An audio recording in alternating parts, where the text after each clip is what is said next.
Hello student, स्वागत है आपका पीसीएम स्टार क्लासेज पर। आज की वीडियो में हम आपको संबंध एवं फलन का एक बहुत ही महत्वपूर्ण प्रश्न समझाएंगे। ये प्रश्न क्लास 12th में बोर्ड एग्जाम में कई बार पूछा गया है। तो आइए देखते हैं प्रश्न क्या है। प्रश्न है, समुच्चय AB में द्विआधारी संक्रियाओं की संख्या है। Option A 10, option B 16, option C 20 और ऑप्शन डी 8। बहुत ही महत्वपूर्ण प्रश्न है और कई बार पूछा गया है ये प्रश्न। तो आइए समझते हैं इस प्रश्न को। सबसे पहले प्रश्न में क्या पूछ रहा है पहले ये समझिए। यहाँ देखिए एक समुच्चय है कोई, मान लीजिए कोई समुच्चय है ए और इसके दो एलिमेंट हैं ए, बी।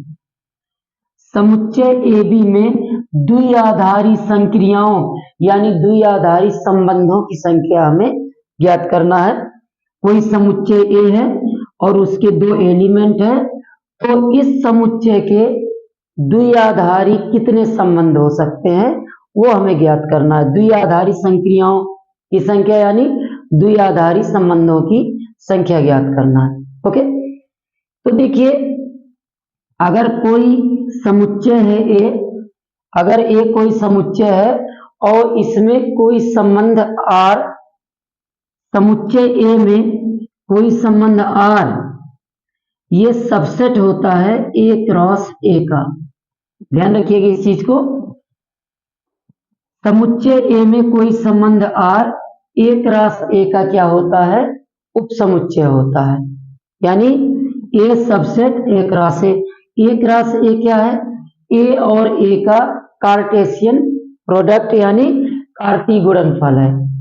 तो R जो होगा A क्रॉस A का उप समुच्चय होगा और A क्रॉस A क्या होता है? A व B का कार्तीय गुणनफल है। ओके, तो अब यहाँ हम देखिए A इक्वल कितना है? AB है। तो अगर हम निकालें A क्रॉस A निकालें, A क्रॉस A, तो A क्रॉस A निकालेंगे। मान लीजिए हम दो बार ऐसे लिख दें A B, फिर लिख दें A B। ओके, तो हमें क्या निकालना है? A क्रॉस A यानी A का A के साथ में कार्तीय गुणनफल। तो यहां से देखिएगा तो क्या आ जाएगा? A A, ओके, फिर A का B के साथ तो A B, फिर B का A के साथ तो B A और फिर B का B के साथ। इस प्रकार से A और A का कार्तीय गुणन आपको ज्ञात करना है। तो अब इसमें कितने क्रमित युग्म हैं? 1 2 3 4 क्रमित युग्म है, यानी n इक्वल क्या है? 4 है। क्रमित युग्म कितने हैं? 4 है।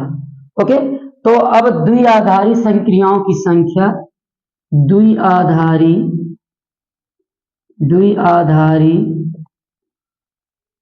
संक्रियाओं या संबंधों की संख्या,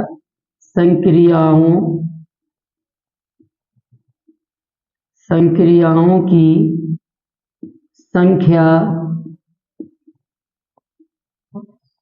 ये होती है 2 की पावर n। क्या होती है? 2 की पावर n। n क्या है? A क्रॉस A में अवयवों की संख्या है, यानी A क्रॉस A में कितने क्रमित युग्म हैं? तो यहाँ कितने हैं? 4 हैं। तो यानी 2 की घात कितना हो जाए? 4। तो क्या आ जाएगा? 16। तो हमारा कौन सा ऑप्शन सही है? बी वाला ऑप्शन सही है। तो बहुत इंपॉर्टेंट प्रश्न है, ध्यान रखिए। कोई समुच्चय दिया है, उसके दो अवयव हैं। तो मान लीजिए समुच्चय क्या है? A है, तो A is the set of AB। Okay, अब किसी समुच्चय A के लिए, किसी समुच्चय A में कोई संबंध R हो अगर, तो R A क्रॉस A का क्या होता है? उप समुच्चय होता है। किसी समुच्चय A में कोई संबंध R A क्रॉस A का क्या होता है? उप समुच्चय होता है। ओके, तो हम क्या करेंगे? यहाँ A क्रॉस A निकाल लेना है आपको। तो A क्रॉस A यानी A का A के साथ कार्तीय गुणनफल निकालना है। ओके, तो अब कार्तीय गुणनफल में देखिए क्रमित युग्म कितने हैं? 1 2 3 4 क्रमिक युग्म प्राप्त हो रहे हैं। तो द्विआधारी संक्रियाओं की जो संख्या होगी वो क्या होती है, 2 की घात n यानी 2 की घात 4 16। ओके, तो इस प्रकार से ये प्रश्न हल हो गया और बहुत ही इंपॉर्टेंट प्रश्न है। तो उम्मीद करते हैं कि वीडियो आपको पसंद आया होगा। अगर वीडियो पसंद आया हो तो प्लीज इसको लाइक और शेयर जरूर कर दे। धन्यवाद।